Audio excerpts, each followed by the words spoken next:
So Good it's to go. 6. All righty. So it's 6:30. We'll be starting our SBC meeting. So we'll call this meeting to order. One of our building committee members would like to say a few words to address the entire committee. Go ahead, Ralph.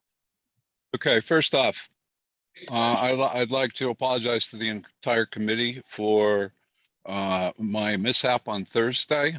I was supposed to be attending a meeting that I had perceived started at 2:15 and it actually started at 12:15 p.m. I think in my haste to get it on my calendar, because I use a different format for calendars, I missed the one in front of the two. And I thought I was all set when I had sent through a list of questions, but unfortunately it was after the fact. Secondly, and I don't know how you'd like to handle this. I'm going to attempt it this way.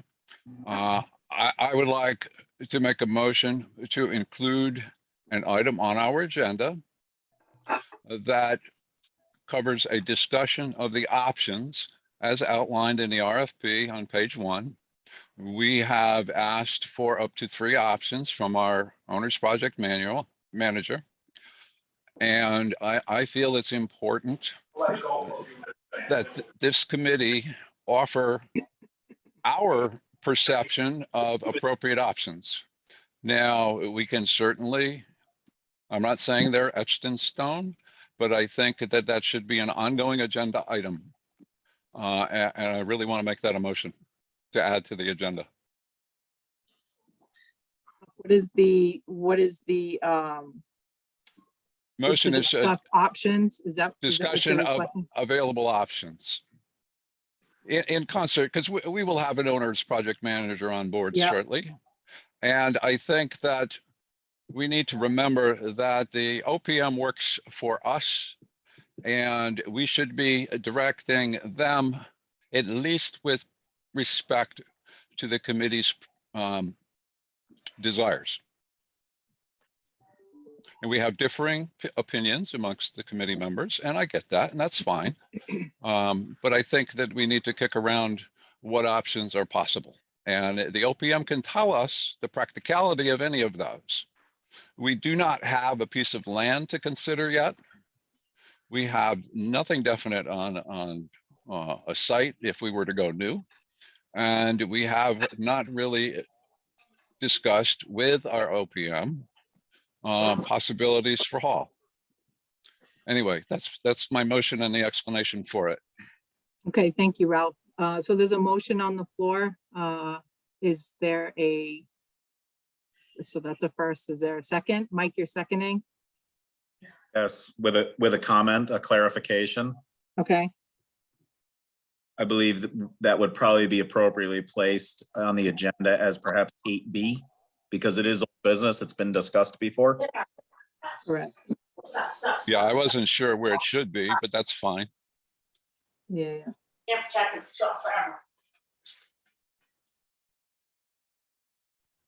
So Mike, you're first, and then do we have a second? Ralph was first, I was second. Okay. All right. Do we take a vote now or discussion? Discussion. Well, discussion first, vote next. All right, is there any discussion about adding this agenda item to our regular meeting under 8B? Mike? Ralph, correct me if I'm wrong. This is the topic that was brought up in the email, correct? Yes, and that email was, we don't have a formal method to add to our agenda. I just was making sure we were talking about the same topic, that's all. Well, Yeah. yes, but in that email, I was referring to a subcommittee, and I think that it would be best if it was the entire committee discussing and kicking around the options. That way, Okay. everyone's involved and everyone gets input. Thank you, Ralph. Anne? I think we should wait until we have our owner's project manager in place and do it under his or her guidance. Okay, anyone else? Peter. Gary? Peter's waving his hand. All right. I'm sorry, Peter, I missed I apologize. I missed the last 5 minutes. I got cut off by the safety device in my phone. Where are we, please? So Ralph has made a motion to add an agenda item under 8B, old business, for discussing of available options, and would like that to be on the agenda for future meetings. And we're in discussion mode right now. Ralph was the first, Mike So was was seconded. a motion seconded? Yes, by Mike, Okay, I understand. Great. and we're in discussion right now. Sounds, not understanding it fully, I apologize. It sounds reasonable. Can we add it to the agenda? That's what we're discussing. So you're in favor of okay. adding it to the agenda. Okay, I am. Yeah, Ralph's okay. a tireless member of the committee, so I hope we can accommodate him. okay, thank you. I'm gonna go to Gary next, because he had his hand up, and then I'll go to Mike. I'll just say I'm open to adding it as an agenda item so we can discuss it then. Thank you, Gary. Mike? That was my comment. The merits of the topic should be discussed when it's on the agenda. This discussion is only about putting it on the agenda. Correct. Okay, are we ready to vote, or is there any other discussion? All right, let's do, well, I guess all in favor, say aye. Aye. Aye. Aye. Any nays? Is that a nay, Erica? No, it was an aye, sorry. Okay, any Delayed. nays? Any abstentions? Okay, motion passes. So this will be added to our next, our next meeting agenda under 8B, old business. Catherine, that's this meeting. This meeting. Yeah, I'm sorry, but it will be in future Oh, meetings okay. too. Yeah. Depends on our discussion. I think that's up for debate. Yeah, Okay. you're right, unless we decide not to. Yeah. Okay, so let's move on. Present to speak. Is there anybody in attendance that would like to join us and share your thoughts?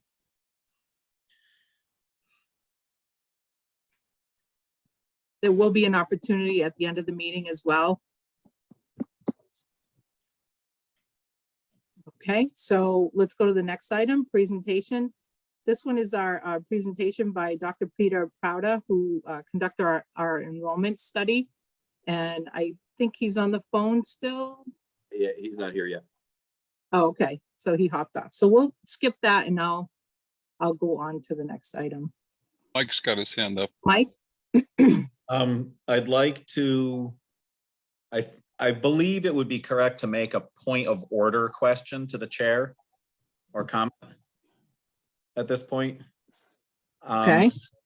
I want to refer briefly back to the email conversation that was part of this last motion. And I just want to make sure that we're conducting business properly. I know that no one intended to conduct business improperly, but I want to again reinforce, because I've been through this a lot with the Board of Finance. Some of the discussion we had in email, we cannot conduct in email. We can't because it's an FOI issue. We can't because it's an open meetings issue. We also can't conduct business unless we're in a meeting. So I want to, as a point of order, I want to make sure that anything that was discussed in that email, including the chair's comment about what will or will not be conducted by committee or not by committee, has no weight because it wasn't done in a meeting. Also, in this environment, because we are a voting committee, the chair does not have the authority to make that decision. That has to be a decision of the body.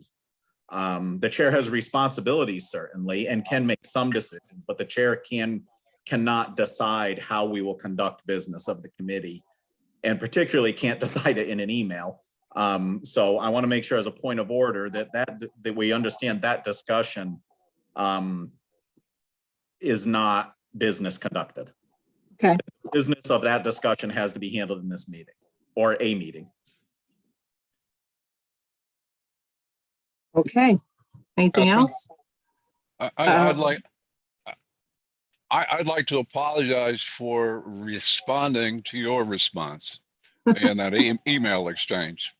But what I would like to see with this Can I committee, point of order? I think there's no topic here. I think we need to continue on with the meeting. I'm not sure having these discussions is really following the agenda of the meeting. Well, as a is point of present to speak. discussing I'm the sorry. fact that the business was conducted outside of the meeting. I hate to get into this, but Mike, there was no business conducted. I'm not sure what you're referring to, but, When you said in your email that a subcommittee will not be appointed to do a certain job, you were conducting Again- business.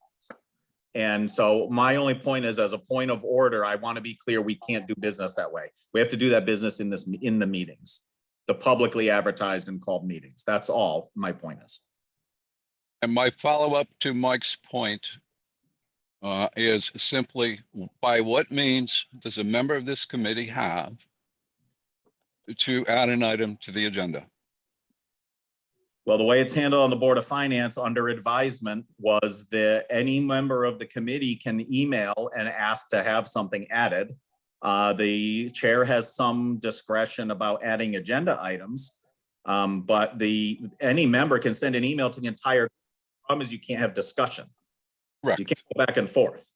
So that you could request having something, or you could do what you did tonight and ask to have something added to the agenda in a regular meeting, not a special meeting or an emergency meeting. okay, thank you. Thank you, Mike. I'm going to move on to our chairperson report. And unless Mr. Peter Prouda has joined us, but for now we'll move on. So we did receive owner project manager proposals, and our task committee is reviewing those and have set up interviews. And those members have been notified. So in our next committee meeting on February 2nd, we're going to be prepared to make a recommendation.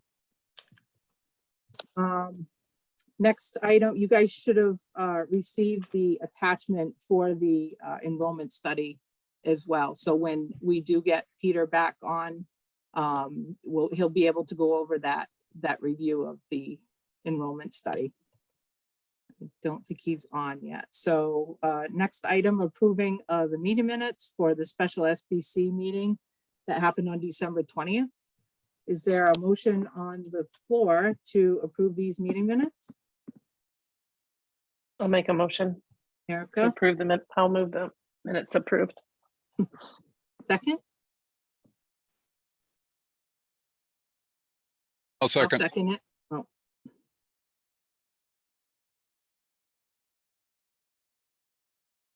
Any discussion? All in favor of approving the SBC meeting minutes of December 20th? Say aye. Aye. Aye. Any nays? Any abstentions? Okay, meeting approved or motion approved. Next Catherine, item. our presenter is here. Okay, thank you. You're welcome. All right, so I'm going to jump back up to our presentation, item 3. Welcome, Peter Prouda. Thank you for joining us. Thank you for having me. I believe you are able to share the screen maybe, or is that something, Phil, you're going to pull up for us? Well, help me. Either one. Peter, do you want me to pull it up for you? Pull it up if you could, yeah. Absolutely.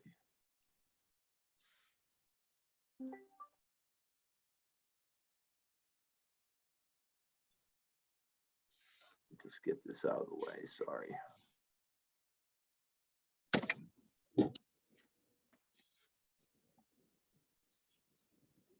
There you go. You just tell me what you want me to click. No. Oh, okay. So I've got it, and I'm gonna go with my thing here. I think that'll work out for me. So the way I like to do this, everything's pretty sequential. So it's important for you to understand what I'm doing when I'm doing it. So if you have a question, I can't see your hands now because I've got to be able to read this screen, but just jump in, okay? So just ask a question and I'll try to get right to it. You have my email and phone number there. If you have any questions after the meeting, I'm here for you. So if you switch to the next thing, let me just, next page, yep. What we're gonna go through is a little enrollment history. Then go through the projections, some projection factors, contributing factors, and how this method worked for Wellington in the past. Next slide, please. All right, now this is a 52-year history of enrollment in Wellington. I find it useful to see where you've been before you know where you're going to go. So your enrollment was 683 kids back in 1970, where I started this. And between 70 and 85, you declined 17%, and that's the 567 you see there on the graph. And then between 85 and 96, you grew by 19.6% and approached your old high. It's a secondary peak of 678 kids. The 2021, October 2021 enrollment was only 392 students. That's 286 students, 42.2% below the 96 levels. That's a pretty steep decline. And you know it's steep because at one point back in 96, you were running ahead of the state, what was going on statewide. And then pretty much since then, you've fallen below the state track. Let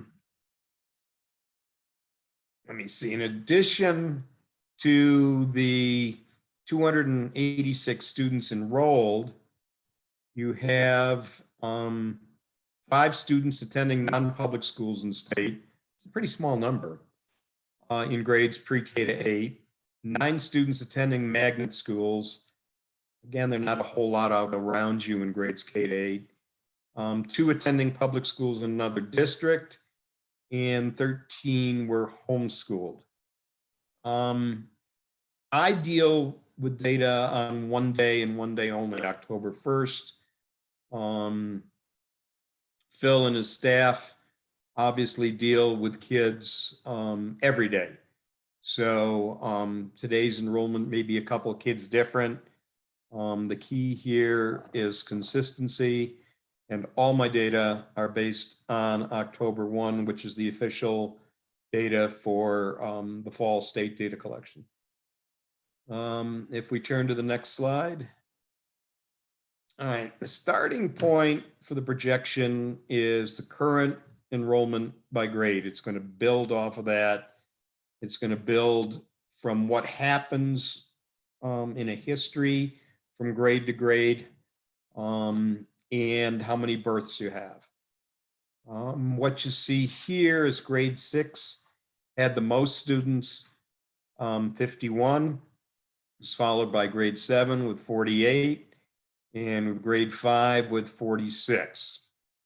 Kindergarten was the smallest class with only 32 students enrolled. It was followed by grades 1 and 4 with 35 students. Now, as you might imagine, this is a pattern without a whole lot of migration. This is a pattern for decline. Whenever you have more students in the upper grades than the lower grades, that's what you can expect. So based on my projection, if current conditions continue, this year's kindergarten class of 32 could grow to 39 students when it enters grade 5 in 2026. And that number is below the number in that grade currently.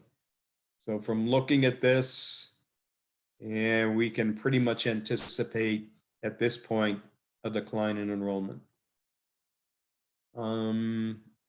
Next slide. And this is what I see happening. I've got to say at this point, projecting during an abnormal period like we're having with COVID is tricky. I've seen different patterns in different places. I've seen some places in the New York City orbit, seeing a growth of kids. I've seen decline in non-public. I've seen decline in students attending, let's say, open choice program. I've seen a bunch of different things, and I've tried to make an adjustment. The adjustment is based on data that your administration supplied of students who withdraw to be homeschooled. There is a little flaw in this, in that student parents who never register their kids don't get counted. And so we're doing the best we can in a very difficult time to project. But this is what I see happening. Past 10 years, you've declined by 100 students, 492 down to 392. And that's roughly a 20% decline. Statewide in grades pre-K to 8, there was a 9.5% decline in that time period. Your decline is not that atypical for similar types of communities in your region. There was a 1.9% decline in grades pre-K to 8 in Coventry, and there's a 43.8% decline in Union. Now,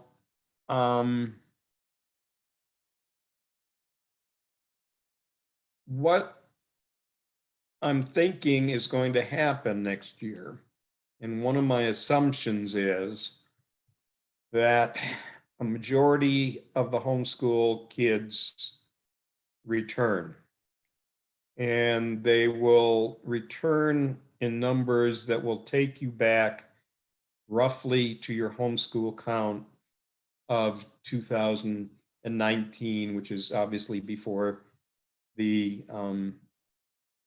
pandemic. So I think next year you're gonna have about 25 students more than this year's enrollment. And I see a peak, if you're thinking about a school construction grant, of 419 students in 2023. As you guys know, the state looks at, they require a database projection over the next 8 years, and you take the maximum 8-year enrollment, and that's what you can put in for a grant. By 2031, it looks like if things hold steady, you'll have an enrollment right around 406 students, which is on the positive side, a gain of 3 or 4%. And statewide in K through 8, pre-K through 8, I've projected statewide enrollment will be down 7%. So what this is a way to look at it, is your enrollment will be average about 410 students over the next 10 years versus 432 over the past 10. Next slide. Like it when the superintendent keeps up. This is good. this is what happens, what's happened in grades pre-K to 4 over the past 10 years, and what's I expect will happen in the next 10 years. Phil, I think you have to back up a slide, Phil. Back up? Back up a slide, because I think Peter was talking about grades PK to 4, and you skipped over that one. I'm seeing pre-K to 4 on his, but You just switched back, Mr. Prada. okay. So are you guys looking at pre-K to 4 right now? Yes. Okay, good. Okay. All I see is a little corner out of my screen. 10 years ago, pre-K to 4 enrollment was 259 students, and it fell to 202 students in 2020. And then this year, you picked up a little, 205. What, I'm not positive it happened with you because I can't look at another screen this minute. What I saw is I was sort of surprised that more homeschooled kids didn't come back. In the projections I ran last year, I was assuming they would come back this year. Of course, I was assuming the COVID-19 we would be done with it.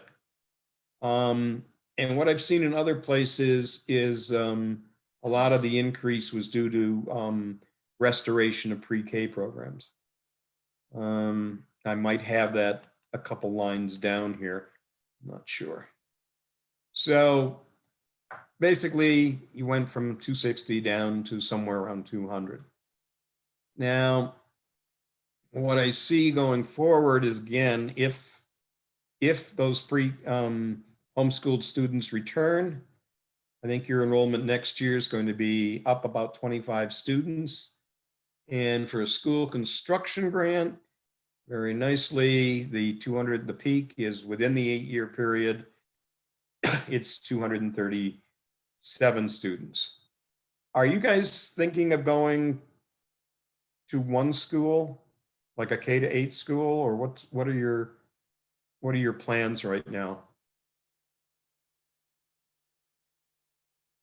As we understand this, as a lowly committee member here, we are looking at a pre-K to 8 school.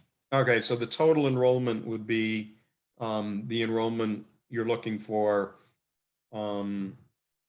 your grant, for grant purposes. But we'll just go through this a little quickly. And here I'm looking at a 230 enrollment of the younger students. It's a 10-year growth of 25 kids, or almost 12%.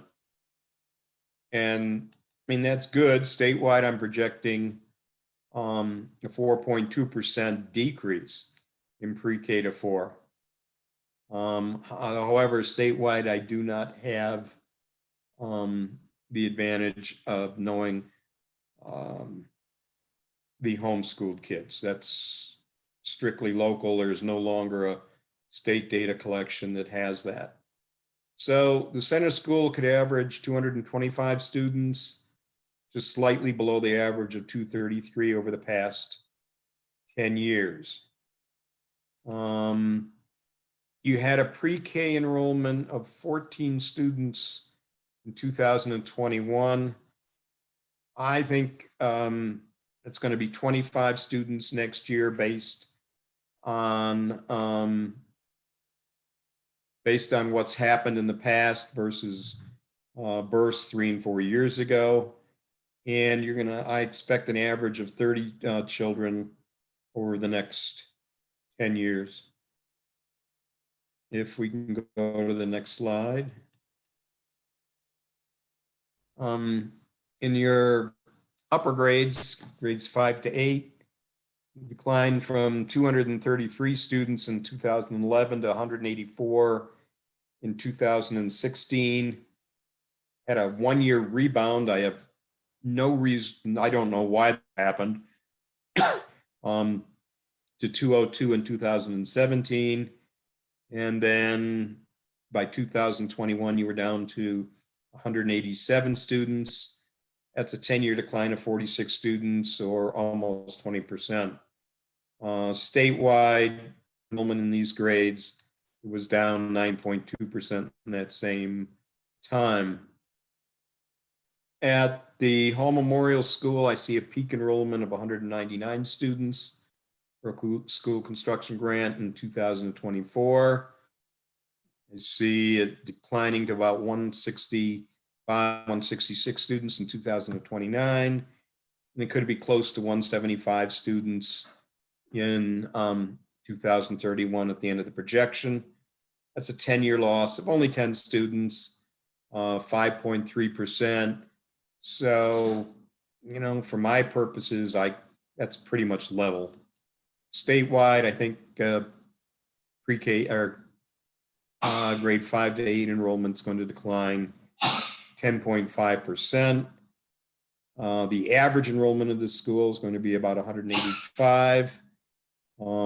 Past 10 years, the average has been 199 students.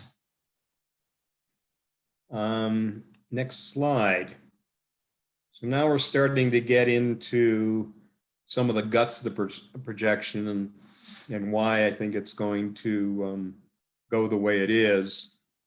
You know, one of the first factors is births. Obviously, kindergarten enrollment is based on births basically 5 years later. I do a couple other things in my projection, but roughly it's based on births 5 years earlier. So births range from a high of 79 babies in 1983 down to a low of 31 in 2015. The provisional count, which probably will not change, was a very high 48 in 2020. That, I think you guys are the only spot I've seen that. Conventional wisdom is that in periods of economic uncertainty, which certainly COVID-19 did cause, people don't have kids. Kids are expensive. And so that just didn't happen with you guys. The typical pattern is a decline in 20 with an increase in 21. And I think there'll be a decline in 21. I think based on what I've seen through September, you'll have 42 births in 2021. That's a good question. I have no idea why you have a different pattern than most other places I've done. Dr. Prouda, can I ask a question? Absolutely. So back on the overall on page 5 and also on this page, the previous years are showing much more volatility than you're showing in the next 10 years projections, and also a bigger range. So in the overall, there was like 100 range or a delta of 100 in the previous 10 years, and you're showing a delta of like 13 in the next 8 or 10 years. What is the reason that the projections are less volatile than the past history? Well, one of the reasons is going to be what we have to do to project births. There is a problem, a unique problem in doing that out your way with stores, Manchester, and in your town, obviously, because you do have a lot of UConn, I assume, graduate students and undergrads in some of your complexes there. Basically, the state data center model does not work for stores in Willington, basically.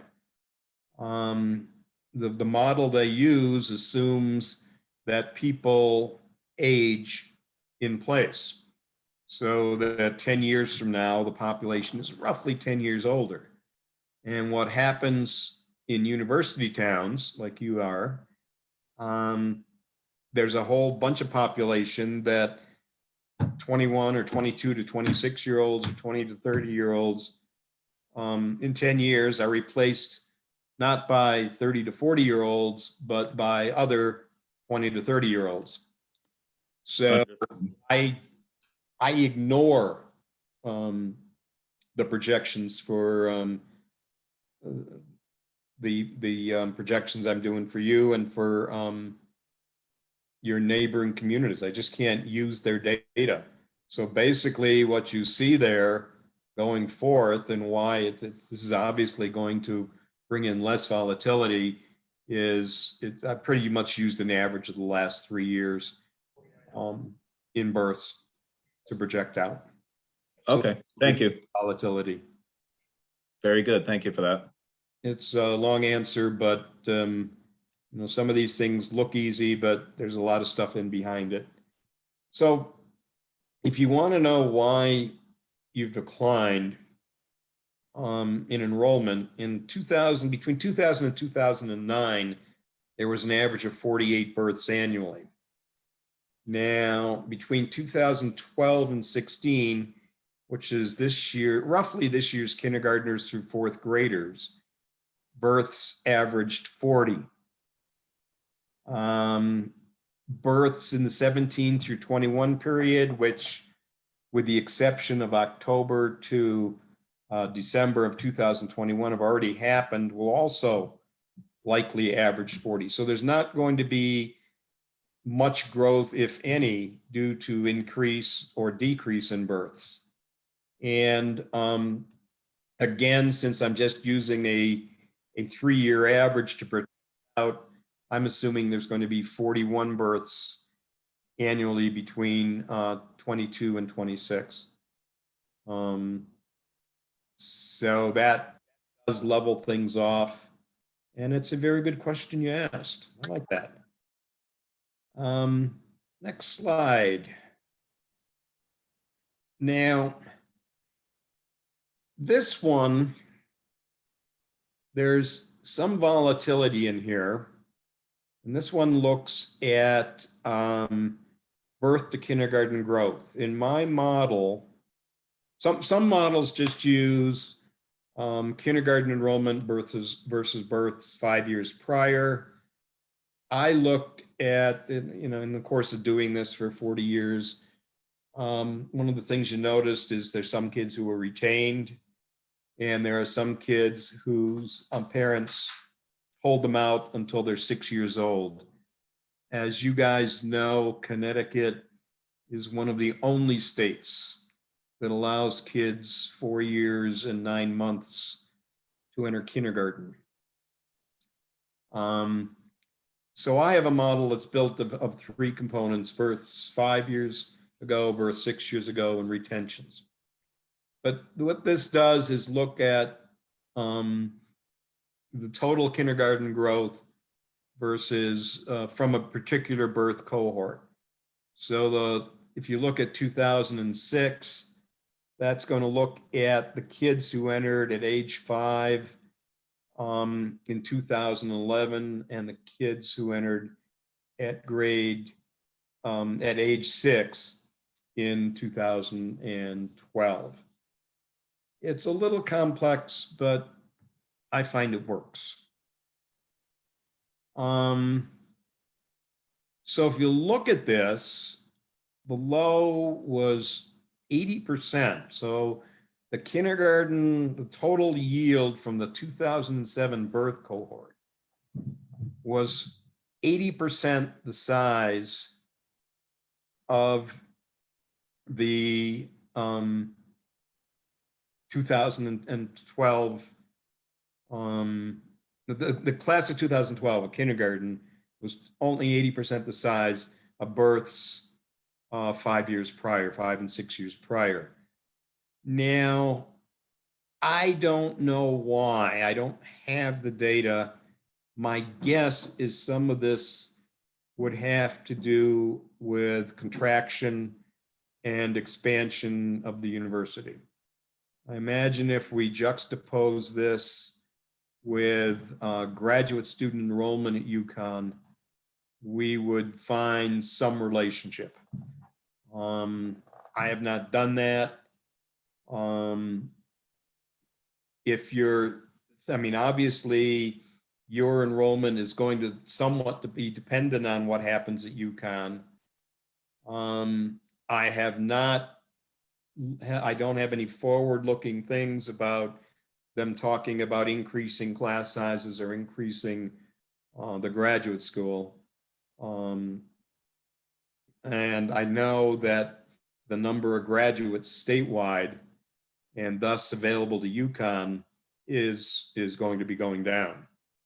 So I don't see anything major happening at UConn that could throw this and suddenly give you 20, 30, 40 more students.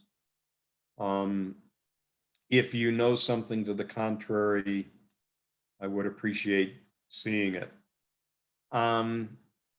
So this has ranged from a low of 80% in 2007 to 119% for the class of 2000, for the births in 2006. For the births in 2016, I estimate it's going to be 83% or 93%. And that's based on what we observed for the kindergarten class of 2021, plus an estimate of how many kids might be coming as older students.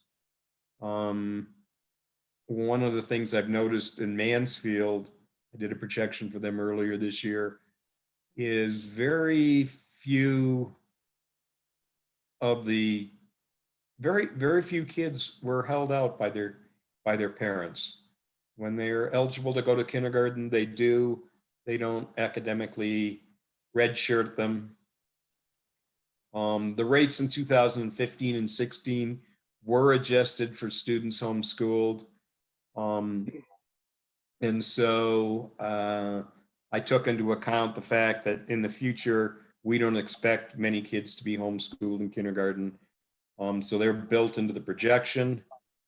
And my model is based on, for the next 10 years, is based on 83.2% growth from births 5 years ago, 6.7% of births 6 years ago.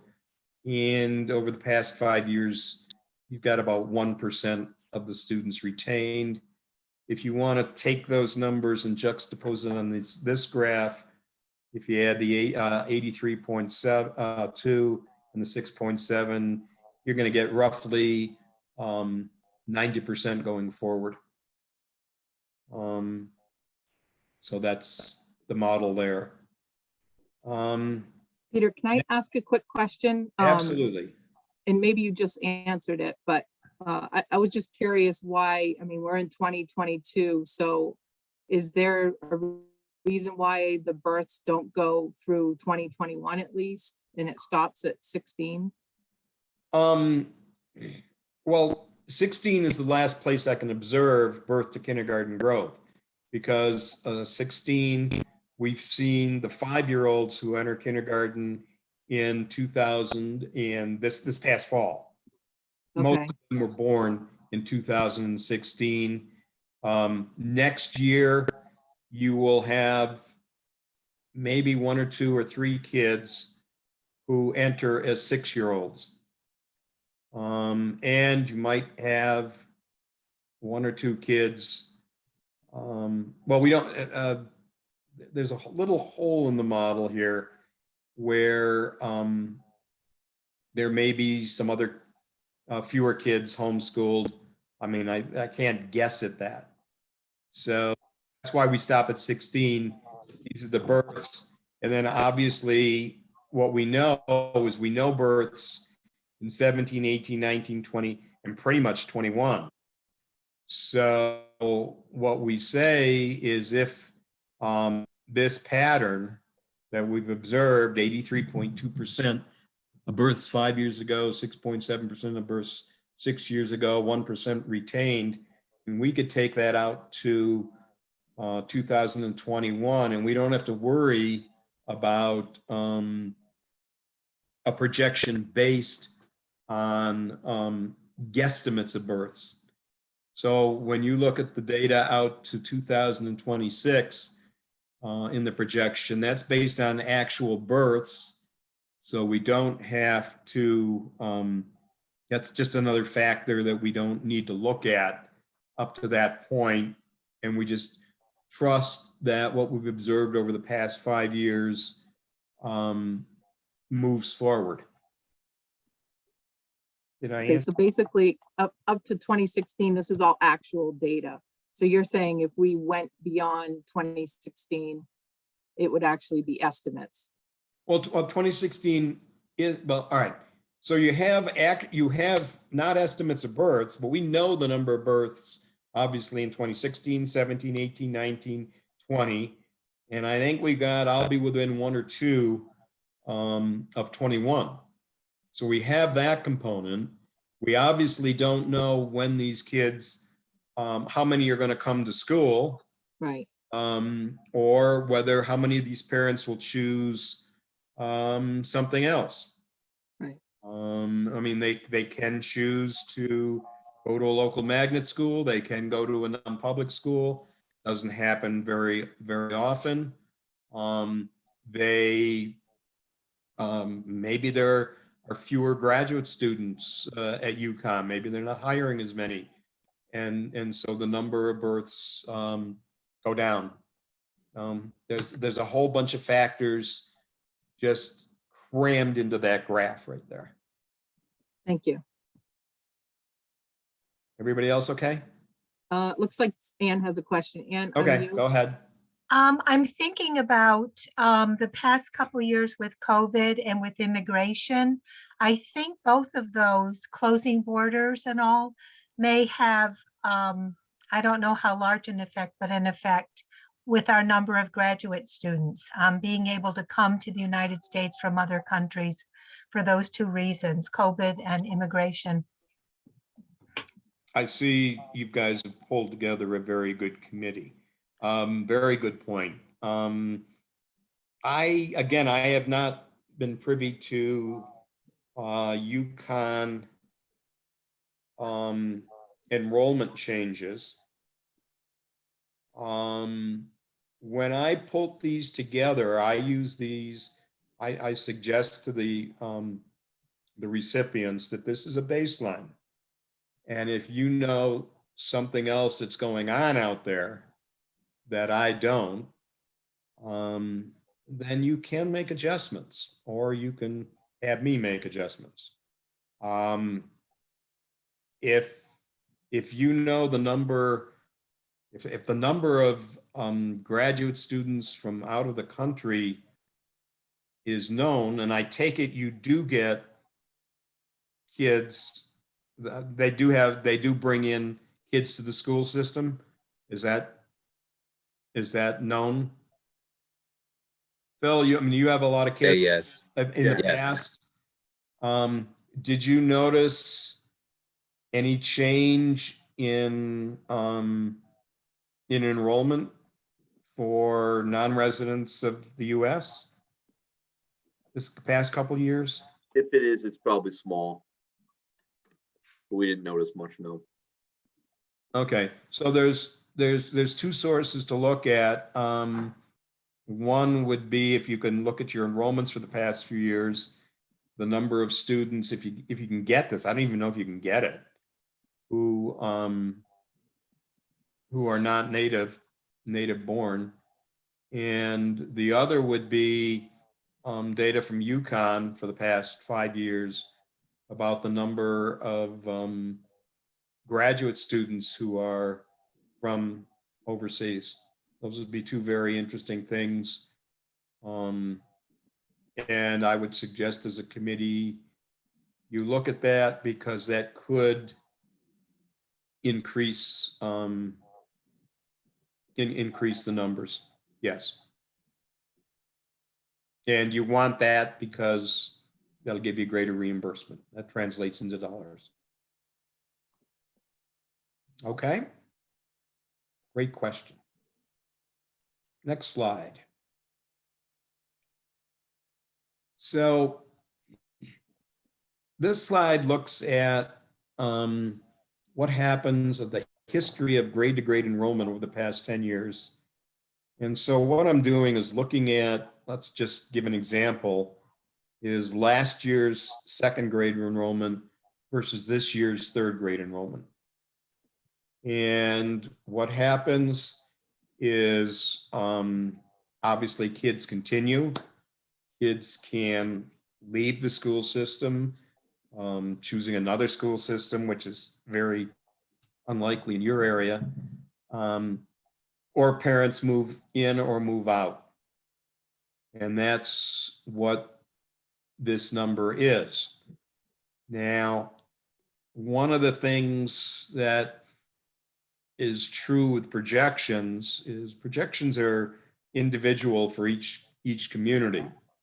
And if you're stable grade to grade growth, I've got a pretty good chance of, or the method has a pretty good chance of hitting your enrollment in the future. When you have numbers like, let's just pick first grade, where 1 year, over the past 10 years, you've been as low as basically a 15% or decline between kindergarten 1 year and first grade the next year, and as much as a 15% growth between kindergarten 1 year and first grade the next year, that's pretty widespread. And you get a more accurate projection if these grade to grade growth rates are tighter, obviously. And we'll take a look at how a former projection did work a couple slides on down. So basically here, the 20 and 21 rates have been adjusted for students homeschooled. So I'm trying to pull that out. We use a 5-year average of the rates. And so what we used for the projection was that little blue diamond. One thing that I notice here, and I'm a little nervous about, is the little blue diamond for grade 1 is quite high. And the reason for that may be, and I don't have it, and we'd have to dig into your first grade enrollment numbers to know this. I think we might have undercounted the number of kids who were homeschooled in kindergarten last year who came back this year. That's why that number might be high. But on the positive side, that might give you 1 or 2 or 3 more kids in the long run for your school construction project. We did try to adjust it, but there is getting the number of kids homeschooled directly, where the parent just doesn't enter your school system, but decides that I'm going to homeschool my kindergartner. I could throw this off. So one of the interesting things here is the average growth rate across grades 2 to 8 that I used for the projection was 1.032. And you could look at that as an in-migration. So when those numbers are above 1, what it means is, for example, a 4th grade class this year was 1 or 2 students bigger than the 3rd grade last year. So the rate we observed in 2021, and this again is adjusted, was 1.023, and the median was 1.016. So if we look long range at your town, there's a 1.6% growth per grade per year. The projection used a rate of 1.032, which means that as we get out there It's a higher great rate than we've used when we've observed over the past several years. So I don't think we're under, I mean, one of the things that committees like yours like to do is, well, have you considered this? Could we go here? Are you low, high, or anything like that? And the answer here, it looks like when we're talking about growth, we're a little on the, fraction on the high side, which is going to translates to 1 or 2 kids per grade per year. So that benefits you. Of course, the last thing you want to do is build a school for 450 kids or so, and you have 320 show up. That you don't want to explain. All right, next slide. This one shocked me. And again, you guys will have a better answer for this than me. When we look at the census, you guys declined by 475 people between 10 and 20. That was a 7.68% loss, which is one of the largest losses in the state. You were 162nd ranked. When I rank it from most growth to least growth, you were 167nd out of 169th. And I have no idea why that would happen unless something is going on at the university and their enrollment. I just don't know whether there are fewer faculty members or not. Talon County declined by 1.9%, so you're not in the area around you didn't grow much. The state grew by less than 1%.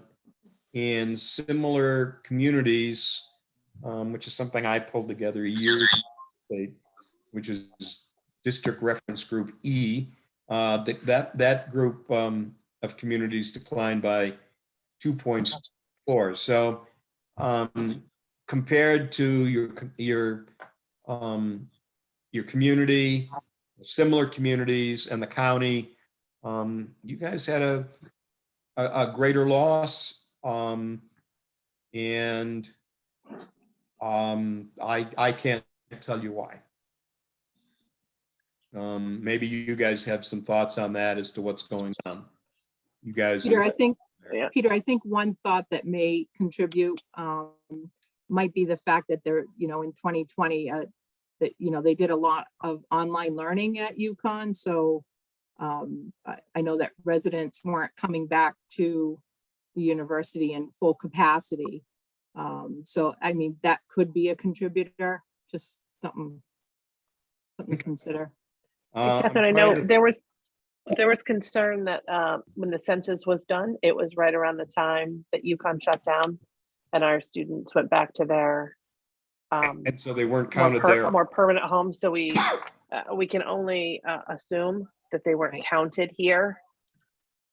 Okay. On April 1st of 2020 and not here, when census workers then began going door to door. All right, that helps me. Okay. All right. I mean, these are things that are background factors. They don't enter into the projection directly. It's just these are contextual or contributing factors. So there's no multiple regression equation that says that has a population loss of 7.68% built into the model. Okay, it just is kind of contextual. A question, Dr. Prouda, if I may. Is it fair to say that given this, it kind of jumped off the page at me that Wellington's loss of population was so much greater than the state and our neighboring towns? Is it fair to say, even though it's not factored into your projections, that it's certainly a limiting factor on student enrollment? Well, if you think about how communities grow, I mean, number one, you got to have a place for people to live. So we're going to look at housing in a minute. And how does it grow? Well, it grows if you're building new housing. It grows if seniors move out of existing housing and into a senior center or Florida. So that's the way you're going to grow a younger population. Is that sufficient? It's helpful, thank you. Okay, next slide, please. Net new housing units. The number of net new housing units range from a high of 28 to 0. So basically, when I look at this, you're building on typically 2 or 3 new housing units a year. In 2016, there was a 24-unit senior housing project. That's what that number was. So without that, there would have been 4 new houses. So we're not, in the past, everything that's been built into the model does not include any major new housing development. So if there's something like that, then we'd have to make an adjustment. The interesting thing is that 24-unit senior housing project, if you go look at migration, somewhere around 16 or 17, I think we'll come up with it. There was a growth in the number of students. And so the message there is what happens when you build a senior housing project is you free up existing houses, which are then bought up usually by younger people, and they usually bring kids into the town. It may be counterintuitive, but senior housing will likely increase your enrollment. So on average, over the years we looked at in growth, there's 2 new houses constructed per year. Not much. Next slide. If I may ask a question. Sure. So the combination of population loss and virtually no housing starts is not factored into your projections for student enrollment. There is not a regression equation that would allow you to do that. I assume some of you there are math people and know regression and do stuff like this in your jobs. And you can't basically project by grade, which is what I do. You could only project total enrollment if you tried that. I mean, it's what it does. It says the underlying conditions that existed in the 5 years, which are the most recent 5 years, which the model uses to project forward. The basic underlying tenet of the model is the next 5 or 10 years are going to be like the past 5 years. So when you look at number of new house, so basically, if you ask me, does the model assume a new housing development? No, it does not, because there was none that existed in the past 5 years where we drew our grade to grade growth rates, which is our migration. And then when you look at this next slide, which is sales of single family homes and condominiums, if you look at it, there weren't many back in 2010. 2010, as you remember, there was a financial crisis, right? So people weren't buying houses then. It's a high of 61 in 2020. So there was a reasonable growth in housing that's built into the model. I mean, if you look at the 19 and 20 figures, that assumes an elevated rate of housing, single-family housing sales and condominiums, which should translate into higher grade-to-grade growth rates, which should translate into more to higher enrollment.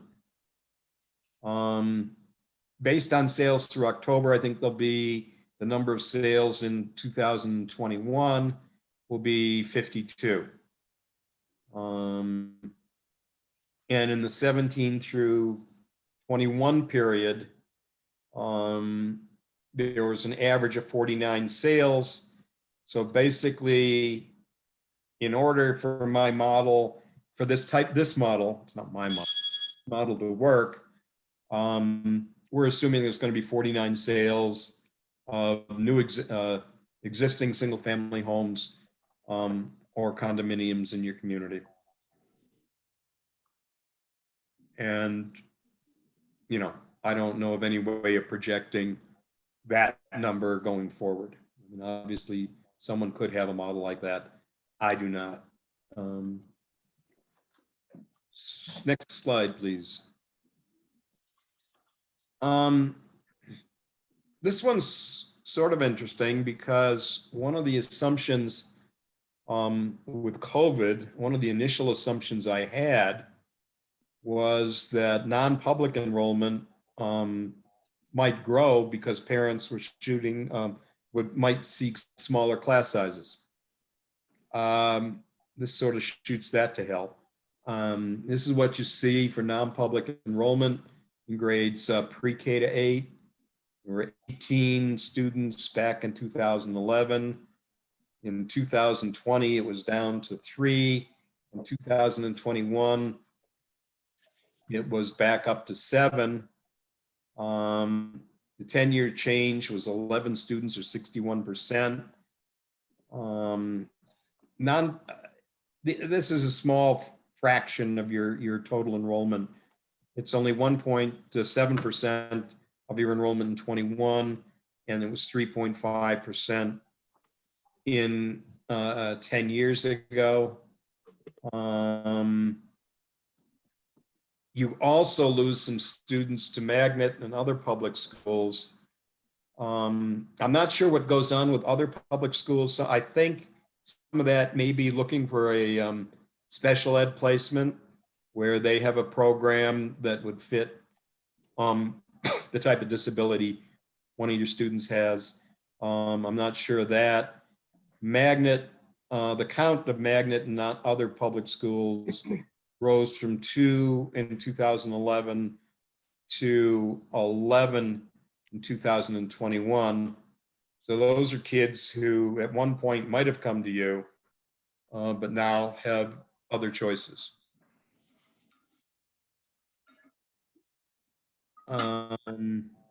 Next slide, please. This is estimated student migration. I calculate this by looking at enrollment 3 to 8 1 year versus 2 to 7 the prior year. And the reason I chose those is based on history. Very little besides migration happens in those grades. There's very little retention. And so this is something I've just developed as an indicator over past 40 years of doing this. So as a rough guide, it's been as low as 1.5% in 2012, as high as 8.1% in 2017. You had plus 6.1% in 2020. And again, that one is adjusted for home withdrawing students. The average for 2017 through 21 is plus 2.43%. And the 20-year average of migration is 1.74. So the projection is based on a slightly higher migration than we've observed over 20 years. Now I have a bonus question for you. Why was the rate in 2017 so high? For anybody on the committee? You've been given the answer. All right, I'll put you out of suspense. Remember in 2016, they built the senior housing? And so my operating supposition is that 8.41% represented on opening of houses now made available because seniors moved into that senior housing project. That's a supposition, would have to be proven by other data, but I think it's fascinating. Next slide. So, how can I say this? Wellington is not one of my year-to-year clients. The last time I did a prediction for you guys was back in 2012. And as you can see, the solid black line is your actual enrollment, and the red line is the projected enrollment. And my 2012 projection is running 7.2% low after 9 years, which is an 0.82 annual rate. I will take that any day.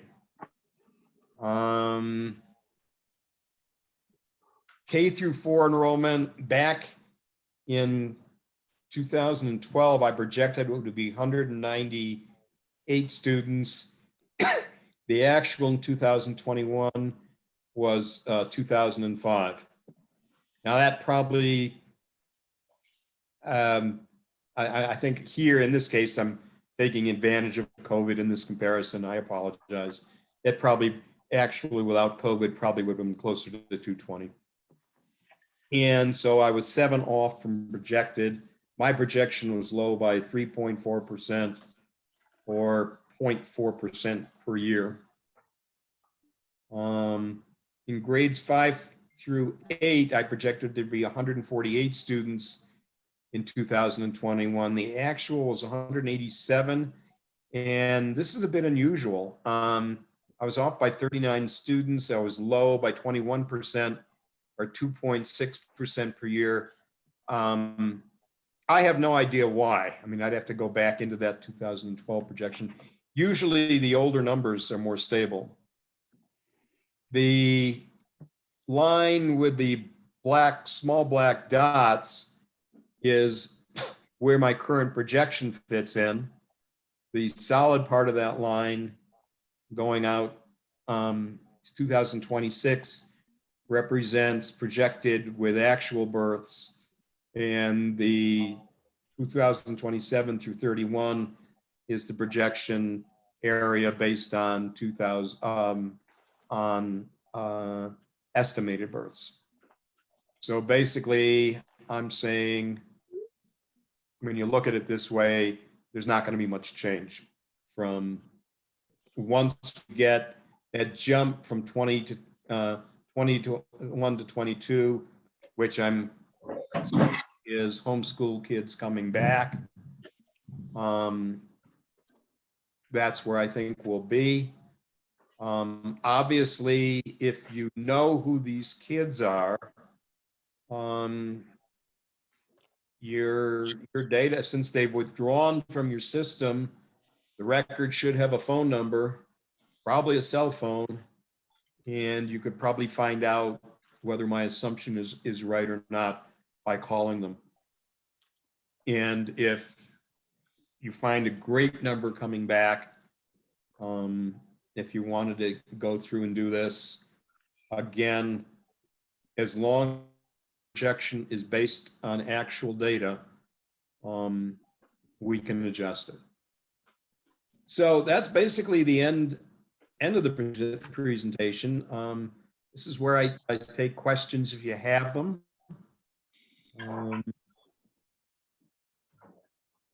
I'll ask a question if I could. Hi, Karen. So this is going to be kind of a catch-22 question, but does your projection take into account, if and when a new school is built? Because to me, that would They will be, come. yeah, exactly. I mean, I guess you can't do that because you can't assume it's going to be built, but is there any? The state would take great umbrage with that. And remember, I can tell you a story on one of your fellow colleagues. If you look at Portland, there's a superintendent there who 10 or 15 years ago made up a number. And I looked at it and I said, well, something not nice, like where did this number come from? And if you don't hit your number that you give the state, they can claw back some reimbursement. And then so they just want the count to be good and based on reasonable assumptions. So for instance, if you were to tell me that UConn is going to add X number of faculty member graduate students, and they had a 10-year projection of that, you could probably put an addendum to this projection, or I could, and build that up. But it's got to be evidence-based. They'll take anything that's pretty much anything that's evidence-based. The thing that intrigued me the most, and I have to thank whoever gave this idea, was the non-resident kids, graduate students, who were not counted both in the census and obviously not counted in your enrollment if they were learning from a place other than Willington. That's a very interesting count. And I don't know if you know which kid comes to you with the parents are let's say from out. That would be very, very fascinating to look at. And that would be, and that can be a addition to this to get you a greater reimbursement and to get, a better, a different size that you might want to build. Yeah. Yeah, I wasn't thinking of, of what we're, what the state's looking for. I was just thinking just practically, like if, to your point, if UConn hires a bunch of graduate schools and they have a choice in which community to live in, and one community has a new school and one community does not, I just wondered if that moved the needle at all. I feel like it would, but I understand what you're saying. Mansfield just combined 3 elementary schools into one school, or the brand new school. Yep. Right? Is that correct? Yes. School. So if we wanted to use that, basically all you're doing is checkmating Mansfield. I mean, they've moved the queen, and they've got you in a checkmate in this type of situation because they're moving forward with it. I think it's opening next year. I think their brand new school. Yes. So, I mean, based on that assumption, there'll be probably fewer parents who choose, graduate students who choose to come to your community. Thank you for that. Yeah. Now, somewhere along the line, I think it was you who said the group was concerned about potential condominium development. Is this real? Supposed? What's going on? It was you. I think it was you. No? Okay. Me? No, definitely not. I don't think it's anything Erica, we're was it aware of. you? It's definitely not me. Okay. Didn't mean to pick on you, but you were there. You were at the top of my list. Okay. We did knew about some condominiums, but no. Okay. I did have a question along those lines. There's some larger properties for sale in town. And if those were to be become subdivisions, how would we deal with that? All right. The answer simply is it's not easy. I will tell you a personal story when I first came to Connecticut, and I saw a projection for Rocky Hill. And they were basing the projection on number of new apartments that were going to be built. And that projection turned out to be off by 50%. And what happened was the number of kids per unit declined. So I have a prejudice against that, and I try to avoid it. Now, that said, is you have to try to figure out what, if this is an unusual factor. Now, this is something going forward, so you can make an adjustment for it. I mean, if you were to tell me that there's a guy who was going to build, let's just say 20 condominium units, 2-bedroom units in your town, we'd have to go try to figure out how many kids this might give you. Now, the first thing I would do is drive the superintendent nuts and say, well, how many kids have you gotten from a similar unit in the past? So you could make that judgment. And certainly because that's a change in past behavior. You've had you've been running 2 new units, 3 new units a year. And if you told me in the next couple of years, you were going to run 20 new units, I'd go, whoa, that's a known change. But we can't do it based on some developer saying, oh, geez, I'd like to. I mean, he'd have to put his money down with, the permitting process. And then when you think about it, you get the permitting process, and then he's not going to build 24 units tomorrow. It's going to take him, he might be building them out over a series of 2 or 3 years. Maybe he gets them done in 1 year. So then you got the CO, the town issues. So you got a delay there. And then maybe if he's lucky and there's no other competition, all 20 units are filled up the very next day after he makes them offered. That doesn't happen. So it takes time for them to get filled up. And so, and then we've got 9 grades where we're going to distribute kids. So let's just take the 20 unit example. 20 units, if it were a 2-bedroom unit, and you were going to get 1 kid per year, or 1 kid per unit, which probably is not too unreasonable, it's probably high. That'd be 20 kids spread over 9 grades, it'd be 2 kids per grade. Obviously something when you're looking for state reimbursement, you want it. Obviously, when you're designing a school, you're not designing it for fractions of kids, you're designing it for a number of classrooms. And so all that stuff has to be taken into account. But since it's data-based, and we could base it on past practice in your town, we could base it on past practice.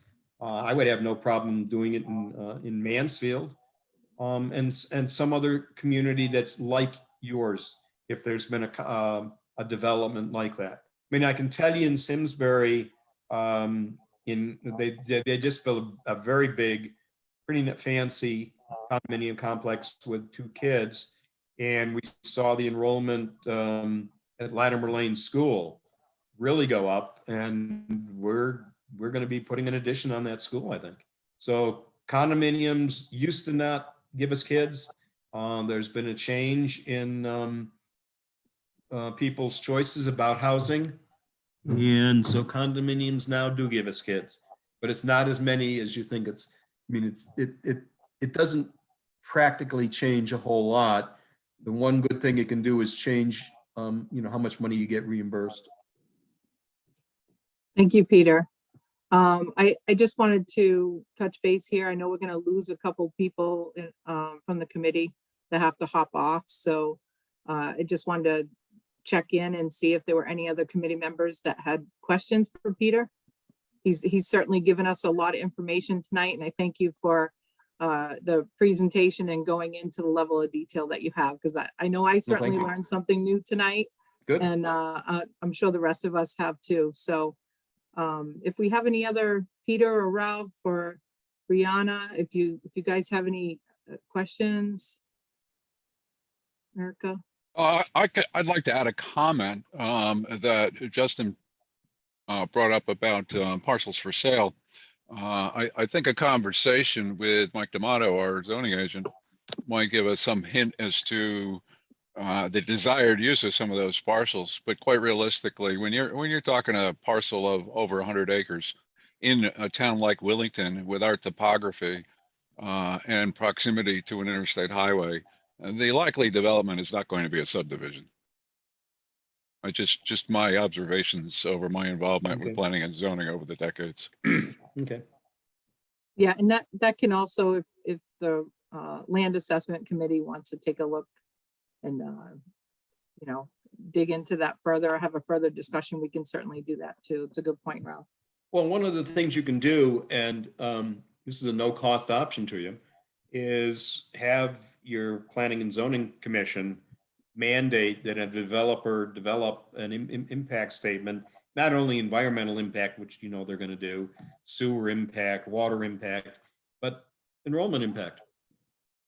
And again, they would do the same thing I do, except they wouldn't charge you, which is good for you guys.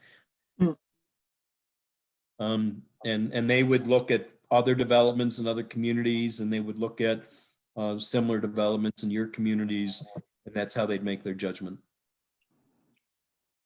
And they might you. pull out census data, which I have not found yet available, but should be there pretty soon, which would be number of school-aged children that you might expect from a particular house with a particular number of bedrooms. So it's something that would cost the developer a few bucks, but better him or her than you. Great, thank you. Phil, did you have any comments, having been familiar with these enrollment studies? Did you have anything that you thought was interesting from this report from 10 years ago? No, I mean, I think he sees where his prior numbers were and where he is now. Like he said, we're talking about a couple kids difference from his projections. So you have to assume with what goes into his projections and having an oddball UConn next to us, I would say this is probably going to be pretty accurate moving forward. And the only other thing I'll say about the subdivisions is we currently have 4 subdivisions in this town that we've had for many years. There's probably close to 30 lots that are open or for sale that have been parked for many, many years. They have not been built on.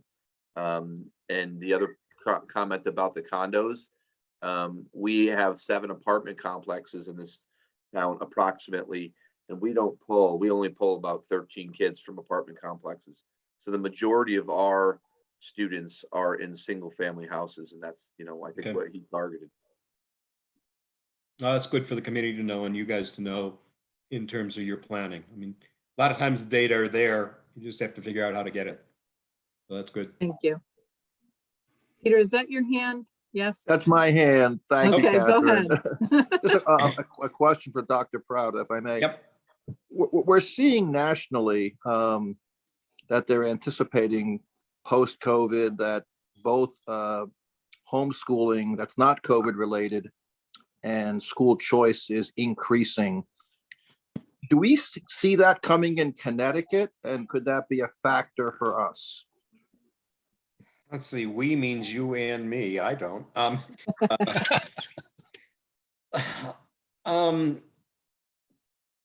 Post-COVID homeschooling. Well, obviously, one thing I did notice is homeschooling affected the younger age kids.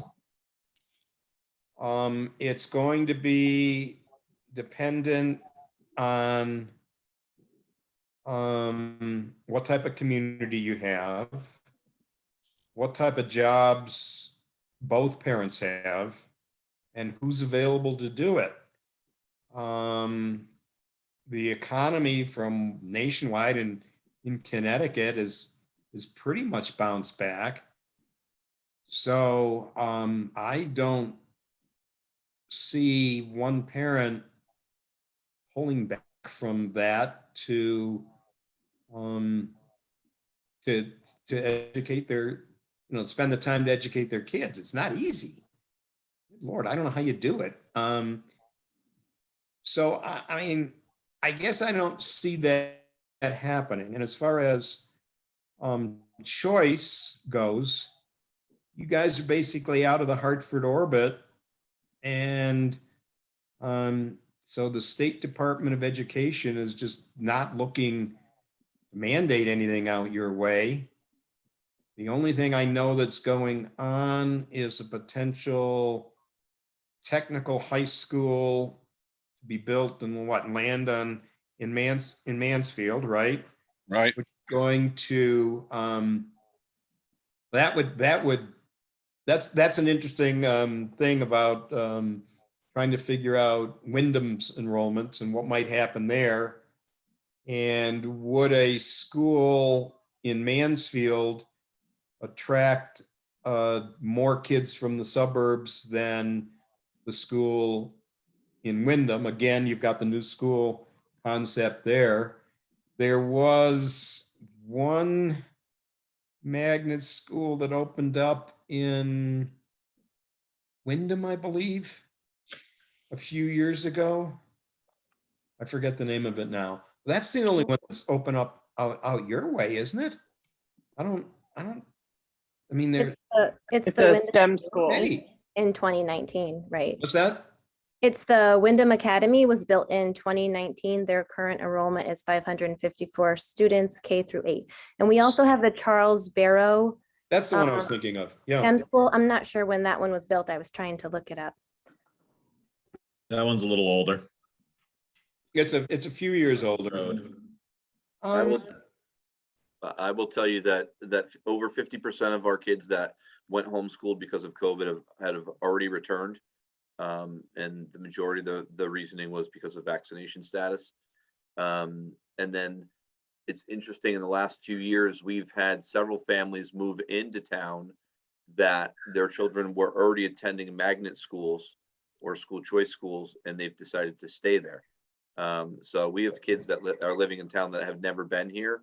And one of the things on my list is to try and get those families to have them come and visit our schools, and to see what we have to offer, because they have no concept of what we have to offer if they've never been there. And again, you talked about build it and they will come. I mean, that has something to do with it. If you have a brand new shiny school, that can make a difference, because a lot of the magnet schools are brand new shiny schools. But again, in order to change a projection or to adjust a projection, you need data, and we'd have to figure out how we're going to get that. I mean, you could use stuff behind the scenes as you're trying to come up with the number of classrooms you're going to need per grade. I mean, obviously, schools are symmetrical, and if they're 2 stories, you got a wing, and that's a chunk of 4 classrooms. So the school construction formula doesn't work. Reimbursement doesn't work well for an architect, quite frankly, all the time. Peter, thank you. I Welcome. appreciate you spending your time and sharing with us this report. And at this point, I think we'll let you, carry on. And if we do have any other committee questions moving forward, because I believe we have an opportunity later in our meeting to have a discussion. So if we do have other questions, we'll certainly share those with you via email and give you a Yeah, call. you can either do it directly. I mean, probably be better if we, shared it through the superintendent, because he's got to know what you're thinking too. So that way everybody's informed, and I can get it back to him, and he can share them with the full committee. I love it. Thank you, guys. All right, perfect. Thank you so much. Have a good Appreciate night. it. Take Thank you. care. Good night. Bye-bye. Thank you. Yep. Okay, so moving on, I think we're on, we already voted, item 6. the Acreage Communications, this is under Communications, Acreage Requirement Response from the Department of Administrative Services. So this was, I put this on the agenda because in one of our subcommittees for the land assessment and in our previous SBC meetings, I think there was a lot of discussion about what is the minimum acreage that we need for a new school or for our existing schools. And there was just a lot of topic around that. So we asked if the OSCGR could give us some clarification on that. And the question that was asked to them, and I just recently got a response from them after, I think I asked the question in early or late November. Yeah, late November. The question was, how would we calculate the minimum required acreage for a site, existing building / site, or a new site? Can you clarify what extenuating circumstances are? So this question again was based on the guidelines. The state of Connecticut has guidelines and standards, and they have a section in there that talks about site selection and design. And so for us to get clarification on what the minimum required acreage was, I felt that we needed to ask this question to them on behalf of the committee. I'm just going to highlight some of the responses, basically some of the items that he responded to me. So this came from Timothy O'Brien. He's the planning analyst for the School Construction Grants and Review Department at DAS. And he says, the recommended lot size in the standard and guidelines that I was just mentioning are provided for general local planning purposes, but that is not a requirement, a required minimum lot size per se, from which extenuating circumstances exceptions would be evaluated. Lot size, however, is a factor considered in OSCGR's plan review process. OSCGR does not consider the engineering size and shape adequacy of the site to support the school facilities.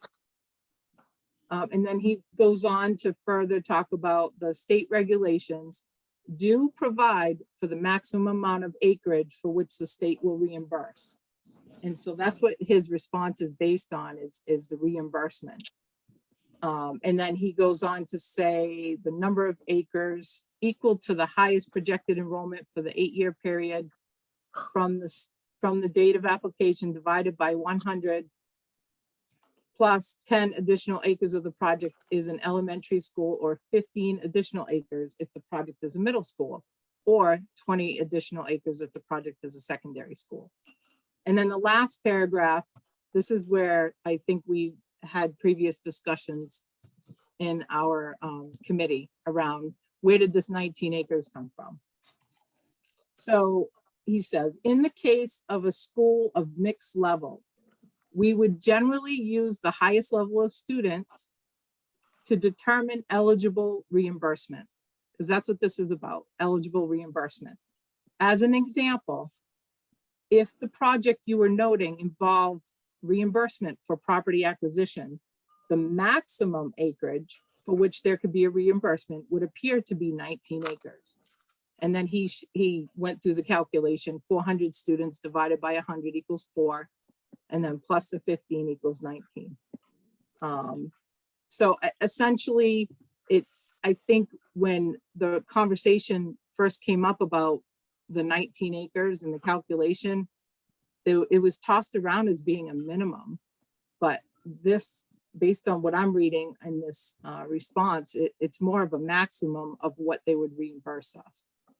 So as you know, the land assessment committee is reviewing all different options for our existing properties and any new properties. So this information is going to be key, and we will discuss that in our next subcommittee meeting, and then we can come back to the overall building committee. But I wanted to share that with you guys because I know before we even created our land assessment committee, we had talked about this briefly, I think early in our discussion. So I just wanted to share that with you guys.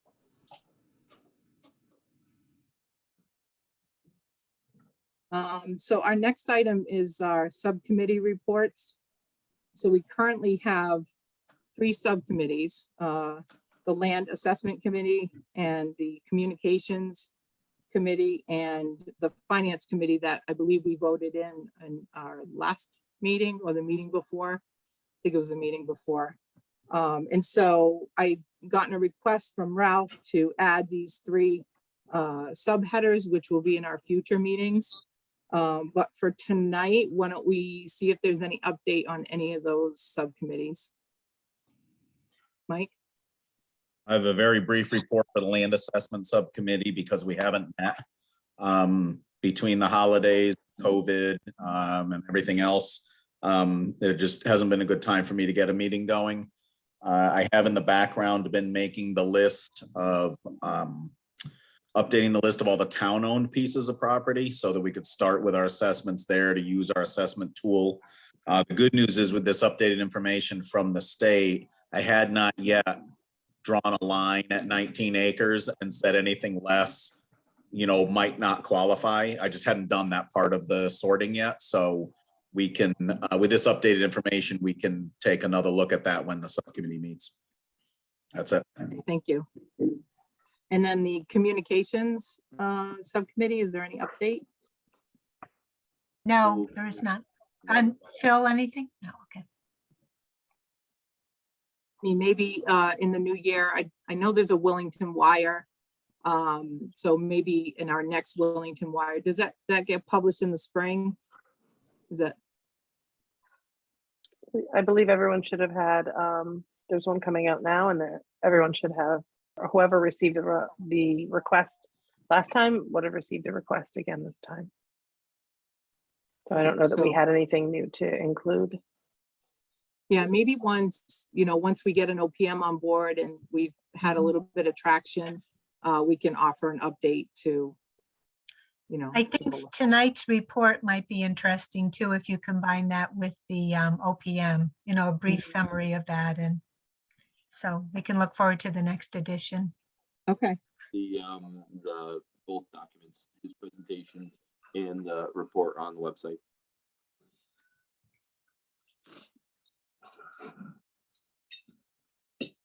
Okay, and then the Finance Committee? Nothing to Subcommittee, report yet because we are not meeting until the OPM is on board. Okay. I would ask Phil, or more appropriately, the task force on the RFP for the OPM. Is that part of his charge, if you will, that he's going to need to look at if we go from 2 schools to a single school, the community understanding what the potential savings are in doing that?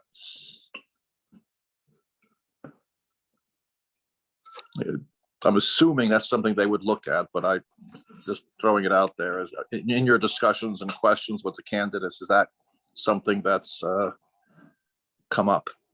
Are you saying the OPM? Yes. It would definitely be part of their process. Yeah. Thank you, Phil.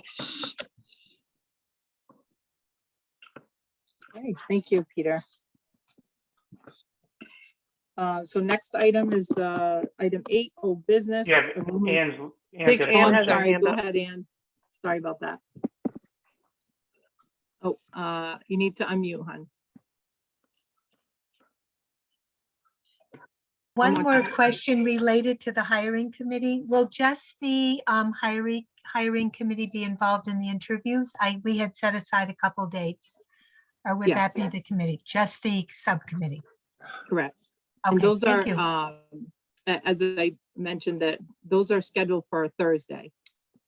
So Okay. we're anticipating coming back to the committee, the full committee on February 2nd with a recommendation and how we got to that recommendation for a vote. Okay, very good. Thank you.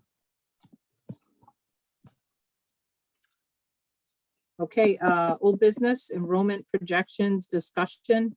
I know Peter had a lengthy review, which was great. And we kind of asked questions along the way, but we wanted to leave some space here for us to have a private discussion, not private, but a discussion with just the committee, if there were any concerns or about the information that you've heard, if there's anything else we need to maybe go back with him. So that's what this item is for, if the committee members have any comments.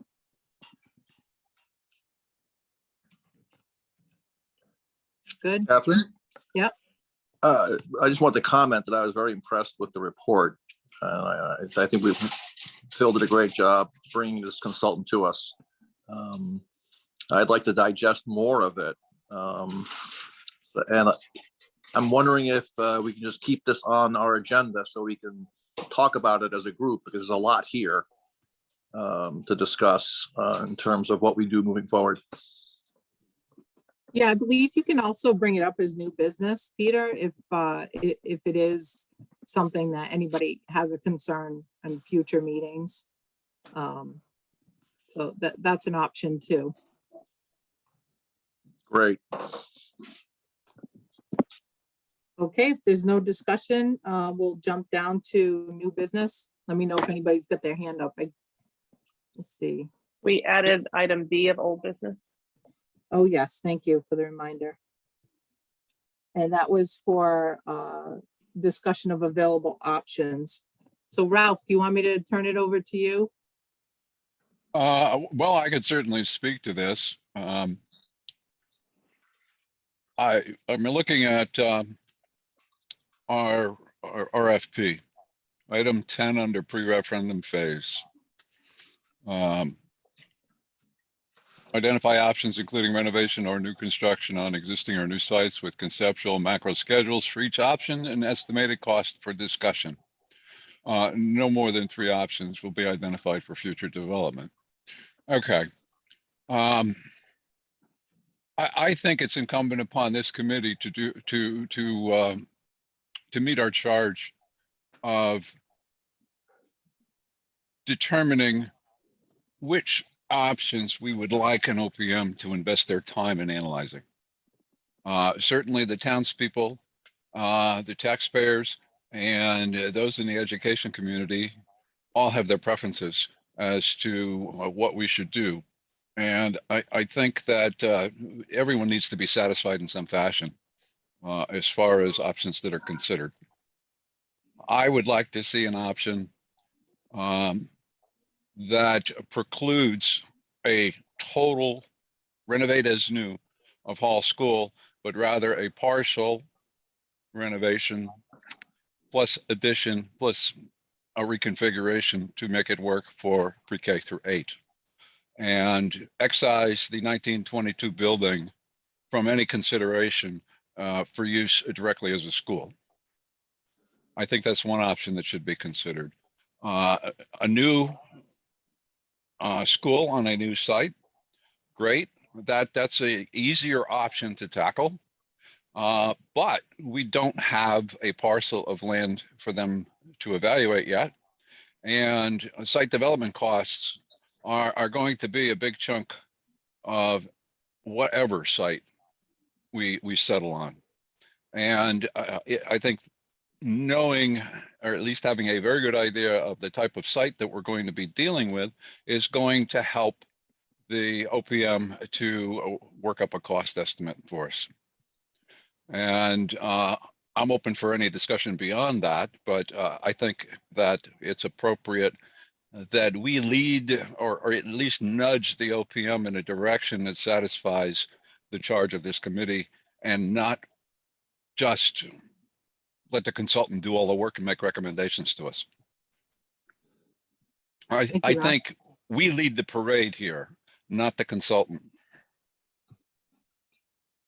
Erica? So I don't think any of us are letting them run anything. We haven't even met with an OPM yet. So that's a pretty leading statement, in my opinion. I think I see 3 options: renovating Hall School, renovating Center School, or a new school. I think those are our options. We had narrowed down options quite a time ago, and the land portion is going to make the difference in whether or not options A or B, rent hall school or center school, are viable. And I think the OPM can help us get to that bottom line answer. That's what I see as our options. And that's, I think, what we've discussed here prior and said we would like an OPM to help us determine. Thank you, Erica. Anyone else? Nick? Go ahead, Nick. I mean, Justin, sorry. I see, I feel like I see Nick on your call name there, so I apologize. That's okay. So I just had a question. I know we originally talked about how we would address hall school or any others, center school, with what we would do if we were going to go a different route. Is that part of the three options, or would that be something separate? You know, I don't want to, the fact of center school and the property that's there makes that a hard sell to try to renovate that school. So I would hate to use one of the options for that if that was, we're limited to that many options. Yeah, that's a good point, Justin. I think, you know, the land assessment committee too, I think will be able to help narrow down some of those obvious properties that may or may not be an obvious one that we want to bring to the OPM. I don't know if center is one of them. We haven't really done any evaluation on them yet, but we're just getting started to do that. But that's a good point. I think this committee will have to agree on which three options we want them to explore further for us. To what Ralph was saying earlier, and Erica, thank you. Mike? To echo Ralph's concerns, some, and I think this conversation grew out of the email. I think that the extra thought going into the hall school renovation option, whatever percentage of renovation it ends up looking like, I think the extra thought going into that is very valuable, partially because of the history. You know, there is a certain amount of value to having a lineage in a school system, in a community. You can certainly play on that and build that sort of support for the history of the students going there and their parents and grandparents. And the fact that we have this connection to the Hall family and the Hall Foundation, I think there are a lot of reasons to put a little extra effort into that. So whatever way we do it in this committee, whether it's a subcommittee, whether it's just working purely with the consultant, the OPM, I think it is important that we put some extra creative thought into the potential to reuse hall school. And you know, even to the fact that its location seems to be a fairly amenable location to the townspeople geographically. So I'm very much in support of us giving hall school some consideration. Thanks, Mike. Peter? I want to comment also that I agree with both Ralph and Mike that the potential hybrid option, I'll call it, of new and reconfiguration of the hall school site is worthwhile for us to consider. And that's very different than the way the Fryer report represented it, where it was renovating both buildings to new, whatever that means. I'm not sure what that even implies. But what we're looking at potentially is a single school. So we wouldn't be renovating both. And I agree with the comment earlier that renovating center school doesn't seem to make a great deal of sense. So looking at hall school as a hybrid reconfiguration new school, I think is an intriguing option for us, depending on the cost. Who knows? Maybe it's more than a new school, and that represents a better option, but I don't want to preclude either. And lastly, I'm really looking forward to, like everyone else, I think, that the OPM being on board, because it's also imperative from the feedback I think we're all getting from the community on what happens if we retire either or both schools. And the logistics and certainly the cost of that must be in this project. And that's the responsibility of this committee, because we are a town committee that's responsible to the town. Thanks. Thanks, Peter. Any other feedback from the committee members? Again, as Ralph asked to have this added to the agenda, we'll keep it on the agenda for future meetings as well. And once we do have our OPM on board, they will be invited to these meetings and part of this discussion. So I think that'll definitely open up some options for us all to discuss and hear what kind of feedback they have to give us. Catherine, I think Brianna has her hand raised. Oh, sorry, Brianna, go ahead. No, it's okay. I'm going back and forth here, rereading notes. Is there a time frame or any idea when we need to have these three options narrowed down by? So once we select or recommend the OPM, they will share with us their timeline of when these items need to be identified. But that's a great question. Well, I was just thinking we have our land assessment subcommittee and Mike's putting together the rubric for all of those properties, and they're going to need time to go through that all, because that's really important information for us to have before we can narrow anything down to a few Absolutely. options. And I'm still wondering, what if we don't hear back from the Hall Foundation? We'll have to keep that in mind, I guess. Hopefully Yeah. we will soon. Yeah, and again, once the OPM is on board, you know, they will be guiding us to loop them into the conversation at the right appropriate time. And so we have to trust they're professionals in this industry, and we have to trust that, you know, when the timing's right, they'll guide us into looping them back in and ask them some pointed questions once we get there, you know. Yeah, hopefully the OPM's participation won't be intimidating to them. Okay, Okay, thanks. thank you. Erica, did you have your hand up? Sorry. Okay, anybody else? We'll jump down to, oh, actually, no, we gotta go to new business, because I believe, yeah, that was part of old business. So is there any new business around the table? No? Okay, we'll move down to present to speak. Is there anyone still on the call that would like to share your thoughts?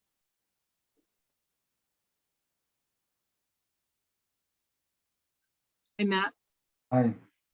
Yeah, I was commenting on. I'm sorry, can you identify yourself for the record? Yeah. We can see who you are, but the record won't. I see Matt, but Yeah. 42 Latham Road, Wilmington, Connecticut. thank So you.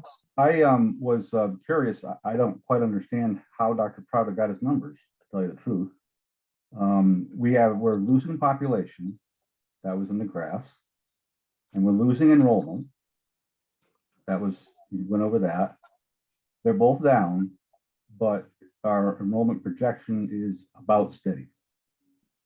I didn't quite understand. I couldn't ask any questions, so I don't know why that is. So maybe we can follow up. So we had the comment of the build it and they will come, you know, that will increase population if we build a new school. I would respectfully, you know, posit that only happens if we increase our test scores, because our test scores, I believe, are below average. So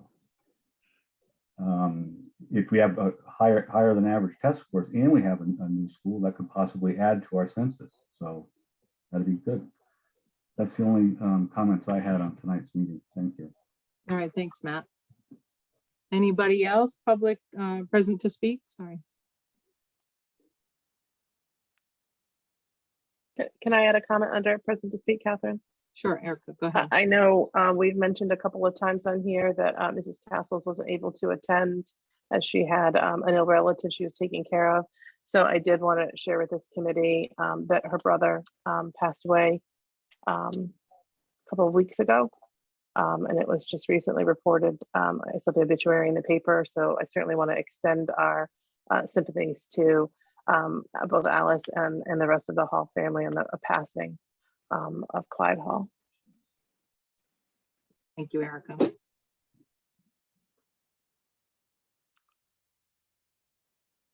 Okay, if there's no other present to speak, members, we'll go to the next one, adjournment.